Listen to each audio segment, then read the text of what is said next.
ओम वक्रतुंड महाकाय सूर्यकोटि समप्रभ निर्विघ्नं कुरु देव सर्वकार्येषु सर्वदा।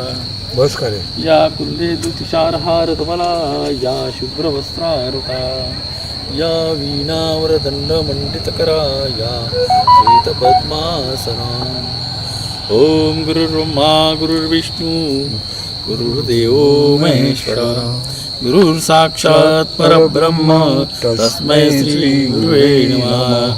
ध्यानमूलं गुरुमूर्ति पूजामूलं गुरुपदं मंत्रमूलं गुरुर्वाक्यं मोक्षमूलं गुरुवाक्। मंत्रसत्यं पूजा सत्यं सत्यं देवं निरञ्जनं गुरुर्वाक्यं सदा सत्यं सत्यमेकं परं पदम्। हरि ओम गुरुमौली योगी आनंदनाथ जी महाराज की जय। नमो आदेश नाथ जी गुरु जी को आदेश आदेश हमारे नाथ सुनने में बोलते हैं सत नमो आदेश गुरु जी को आदेश हो। नाथ जी गुरु जी को आदेश। बाबा जी आपका कुछ परिचय दीजिए आप नाथ संप्रदाय से।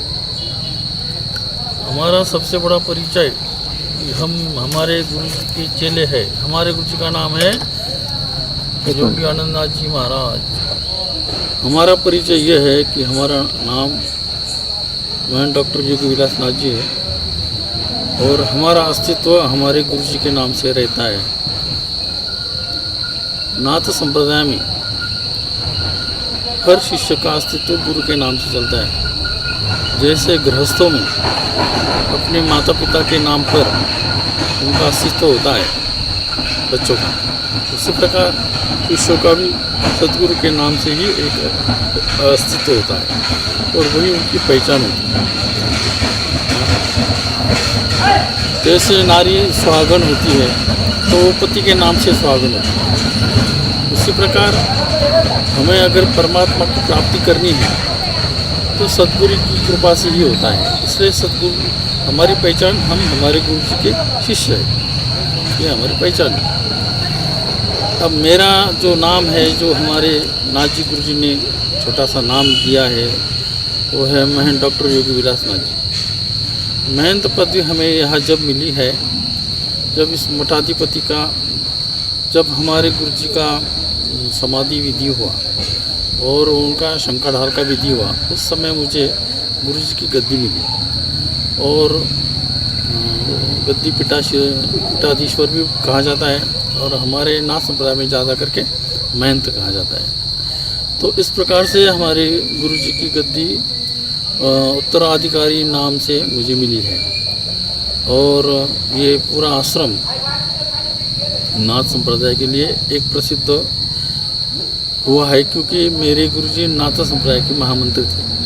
हमारा मुख्य ऑफिस हरिद्वार में था, अपर रोड हरिद्वार में अखिल भारतवर्षीय अवधूत भेष पंत योगी महासभा, तो उसमें हमारे गुरु जी पूरे नाथ संप्रदाय के महामंत्री थे और उनकी सेवा में हम भी थे।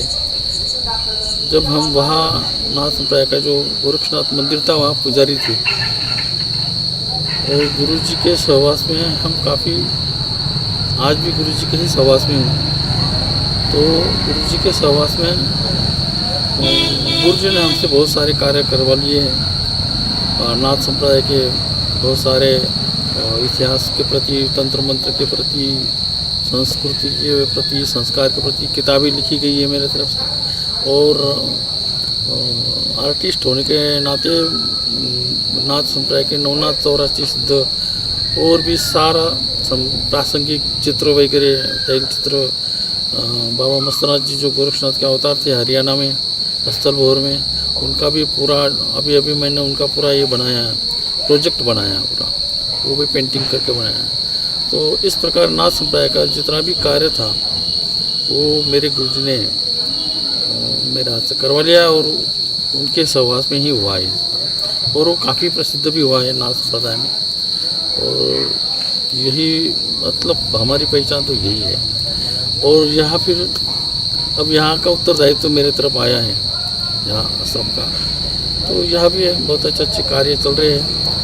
हमारा मंदिर यहाँ पूरे महाराष्ट्र में ऐसा मंदिर नहीं है। नवनाथ 84 सिद्ध की स्थापना है और विशेषतः इसके पीछे जो पहाड़ है जहाँ किला है, तो उस किले में गुफा में एक गुफा है,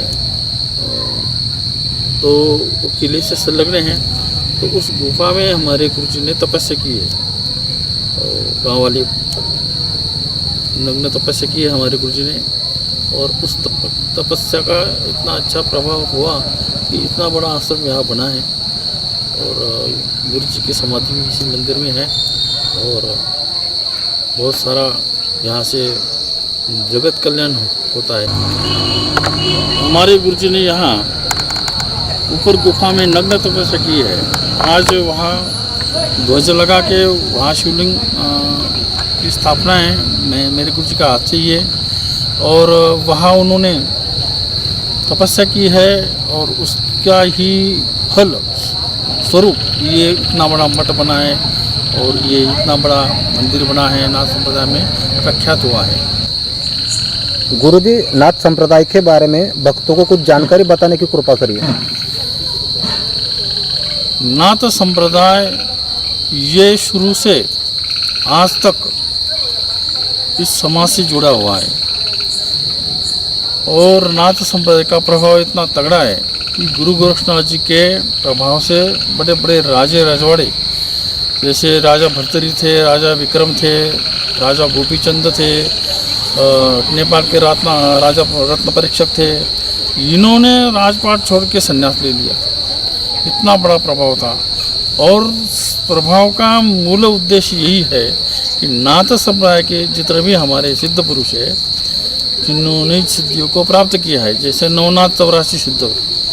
नवनाथ ये ज्ञान स्वरूप है और 84 सिद्ध जो है वो सिद्धि स्वरूप है। और इस प्रकार से नवनाथ जो हमारे है, नवनाथ जो है वो ज्ञान स्वरूप सबको मुक्ति दिलाते हैं। हमारे नाथ संप्रदाय के हठयोग दृष्टिकोण से वो संप्रदाय को जो समाज के जो तथाकथित लोग हैं उनको मोक्ष मुक्ति तक दिला सकते हैं, ऐसे ये ज्ञानी नवनाथ पुरुष थे। उसी प्रकार जो 84 सिद्ध हमारे थे नाथ संप्रदाय के, 84 सिद्ध, 67 जोगिनी, नवदुर्गा, दशमहाविद्या, ये जितने भी है ये सब की उत्पत्ति नाथ संप्रदाय से हुई। तो ये सब जन कल्याण के लिए होते हैं। तो नाथ संप्रदाय के हमारे जिस प्रकार नवनाथ ज्ञान स्वरूप मुक्ति दिलवाते थे, उसी प्रकार 84 सिद्ध भी अपने सिद्धि के द्वारा समाज कल्याण करते थे। और ये कार्य सतयुग से लेके आज के कलयुग तक चलता आया है और ये सनातन परंपरा हिसाब से गुरु शिष्य परंपरा से सतयुग से लेके आज तक चलता आया है। तो जगत कार्य अनायासी साधु संतों को करना ही होता है। इतना हम नाथ संप्रदाय की शक्ति, नाथ संप्रदाय की सिद्धि, नाथ संप्रदाय का ज्ञान इतना प्रबल है कि भक्तों को सुख दुख के परे ले जा सकता है, भक्तों को पाप पुण्य की परे ले जा सकता है। उनके अपने साधना द्वारा, हमारे गुरुओं के मार्गदर्शन द्वारा, उनके निर्देशन से जो भी चलता है, आज्ञा का पालन करता है, उतना मुक्त हो सकता है, जन्म मृत्यु के परे भी जा सकता है, पाप पुण्य के भी परे जा सकता है। और इसका ही अर्थ ये है कि वो पर ब्रह्म को भी प्राप्त कर सकता है। तो शुरू में तो पब्लिक जो भी संसारिक लोग आते हैं उनके संसार के सुख दुख, उनकी सुरक्षा, इसी अपेक्षा से लोग हमारे साधु संतों के पास आते हैं और साधु संत उसी प्रकार सेवा भी करते हैं। उतना उनकी उन्नति नाथ संप्रदाय के द्वारा होती है। फिर हमारे इधर शाबर तंत्र मंत्र यंत्र, उसी प्रकार हवन, पूजा पाठ, तपस्या का फल, ये सब कुछ विधि विधान जो है ये सब समाज के कल्याण के लिए ही होता है। हमारे गुरु जी ने इतना बड़ा मंदिर बनाया है, तो ये मंदिर क्या है, समाज के उत्थान के लिए तो बनाया है। तो जब से ये मंदिर बना है इसी क्षेत्र में बहुत सारे जैसे दुकानें बन गई है, रास्ते बन गए हैं, लोगों की आना जाना बढ़ गया है। तो कहने का मतलब ये इसमें जग का उत्थान हो जाता है। क्या मठ मंदिर जितने भी हमारे नाथ संप्रदाय के आज देश विदेश में पूरे भारत में जहाँ जहाँ भी नाथ संप्रदाय के मठ मंदिर बने हैं, ये समाज के उत्थान के लिए ही बने हैं। समाज को मार्गदर्शन करना ज्ञान के द्वारा, सिद्धियों के द्वारा, हमारे तंत्र मंत्र के द्वारा, हमें विधि विधान के द्वारा, ये जो सनातन परंपरा है, हमारे हिंदू संस्कृति की परंपरा है। तो अब जितने भी हमारे दीक्षित लोग होते हैं, हमारे नाथ संप्रदाय में जात पात धर्म ये कुछ नहीं मानते। हमारे में बस गुरु शिष्य बन गए कि परमात्मा का रास्ता साफ हो जाता है। तो उसी प्रकार गुरु शिष्य परमात्मा की प्रीत हमारे गुरु लोग बनवा देते। गुरु शिष्य परमात्मा की प्रीत इसी प्रकार होती है कि जितना भी शिष्य गुरु के प्रति और गुरु शिष्य के प्रति जितना समर्पित होता है, अब ये दोनों जब परमात्मा को समर्पित होते हैं तब परमात्मा की प्राप्ति हो जाती है। तो इस प्रकार गुरु शिष्य परमात्मा की प्राप्ति के लिए जनता से आह्वान है, जो भी जिसको भी अपने जीवन का मार्ग, हमने जीवन में क्या करना है उसको समझता नहीं, वो तो बस संसार में चलता रहता है। शादी, बच्चे, फिर नौकरी, धंधा, पैसा, प्रतिष्ठा, ये इसी चक्कर में सारे घूमते रहते हैं। इससे अगर बाहर पड़ना है तो उससे उस मार्गदर्शन जो गुरुओं के पास होता है वो हमारे नाथ संप्रदाय के गुरु लोग होते हैं। तो ऐसे इस प्रकार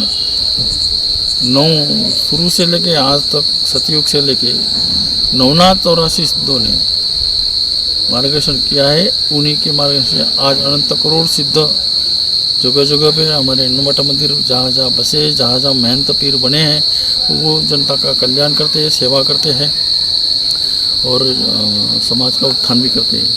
तो संप्रदाय, साधु संप्रदाय कह दो, कोई सन्यासी कह दो, इनका मूल उद्देश्य यही होता है कि जब उनको ज्ञान की प्राप्ति होती है और सिद्धियों की प्राप्ति होती है कि उसी के द्वारा जन कल्याण करना है। और इसी प्रकार हमारा नाथ संप्रदाय का जनता के लिए योगदान है और हमारी इच्छा है गुरु कृपा से, परमात्मा की कृपा से ये निरंतर नेति चलता रहे। ऐसे ये हमारी नाथ संप्रदाय की सनातन परंपरा की जय हो। आज के आनंद की जय हो। बोलो आनंदनाथ जी महाराज की जय।